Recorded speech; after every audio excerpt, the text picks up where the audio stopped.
Change of government's always one of the biggest moments in a country's life in one year. We don't get it every year, fortunately, here in Australia.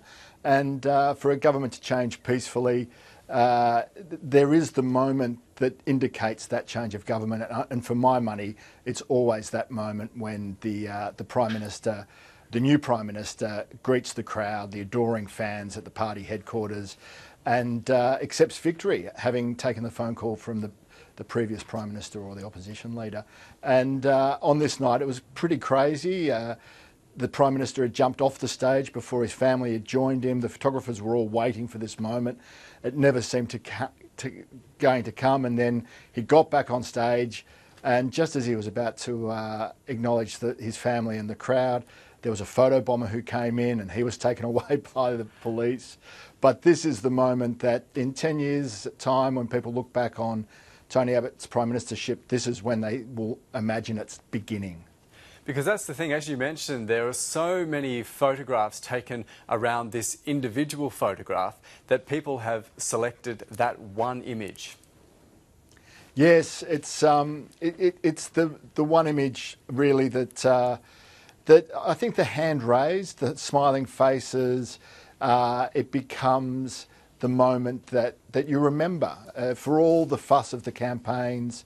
Really, whether it's the swearing in of the entire cabinet outside Parliament House in Canberra, or whether it's this moment, they're the moments that become the punctuation marks visually in our political history.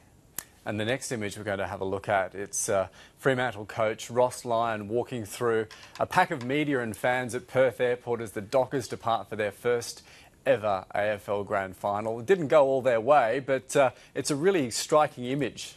I love this photo, not for the picture of Ross or it's just another arrival of a coach at an airport, but it's the iPads and the iPhones and all the devices that have all captured the same moment at exactly the same time. And that says so much about our society now. You'd think millions and millions of photos are being uploaded to Instagram every second, uploaded to Flickr, 6 million photos a minute uploaded to Flickr, and this captures that sense so well.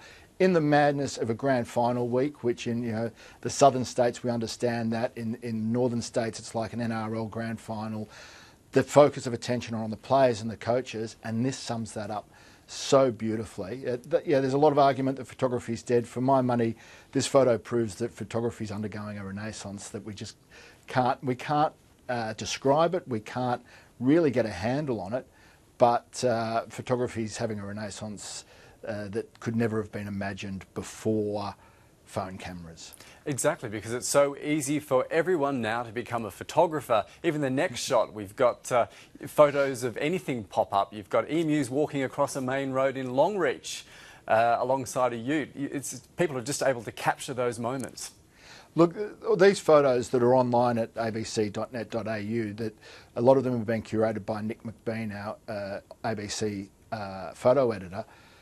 They have an Australianness that is magnificent for my money. This photo and one of the beach photos we're going to see, they can't be seen anywhere else in the world. They can't be captured anywhere else in the world.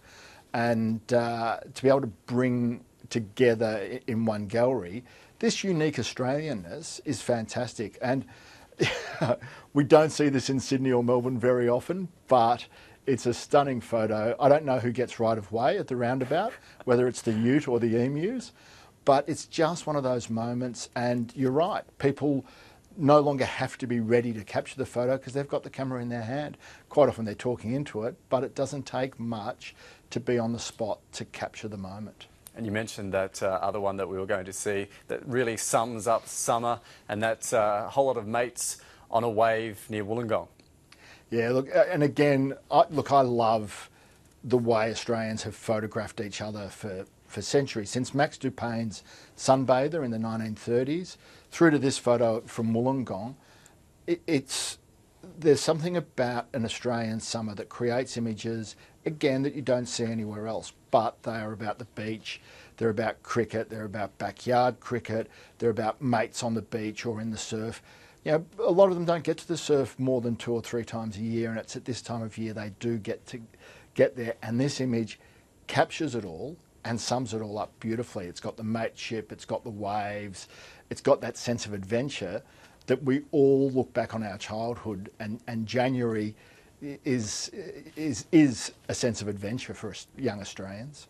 And January also is the time of our next photograph, which was the bushfires in Dunalley in Tasmania. And this is what's been described as the ultimate selfie. Look, a few photos from this family in Denali were amazing, and they really made us all stop and look and think about the horror that these families were facing from the bushfires. This was the year that selfie was the word of the year. Selfie has arrived, but selfies are always been considered vain and narcissistic. This was a selfie of a family facing their ultimate moment. No one knew whether they would survive or not. They didn't know whether they were going to survive or not.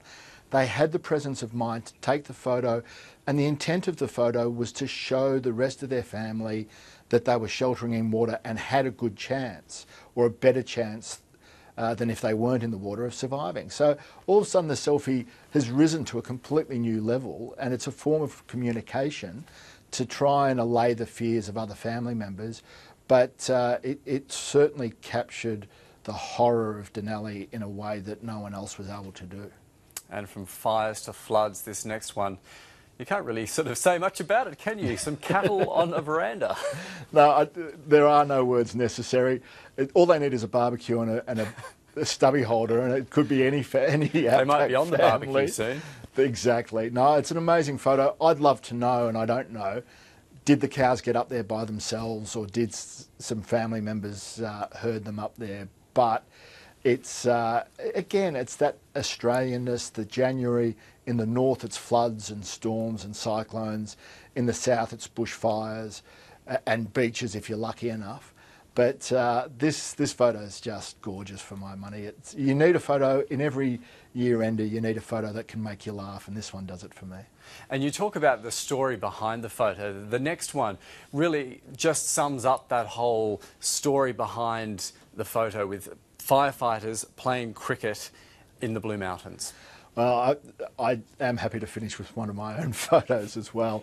This was an extraordinary week in the Blue Mountains, and I'd been up there for about 5 days with the RFS, who had done a phenomenal job fighting what were looking like terrifying fires.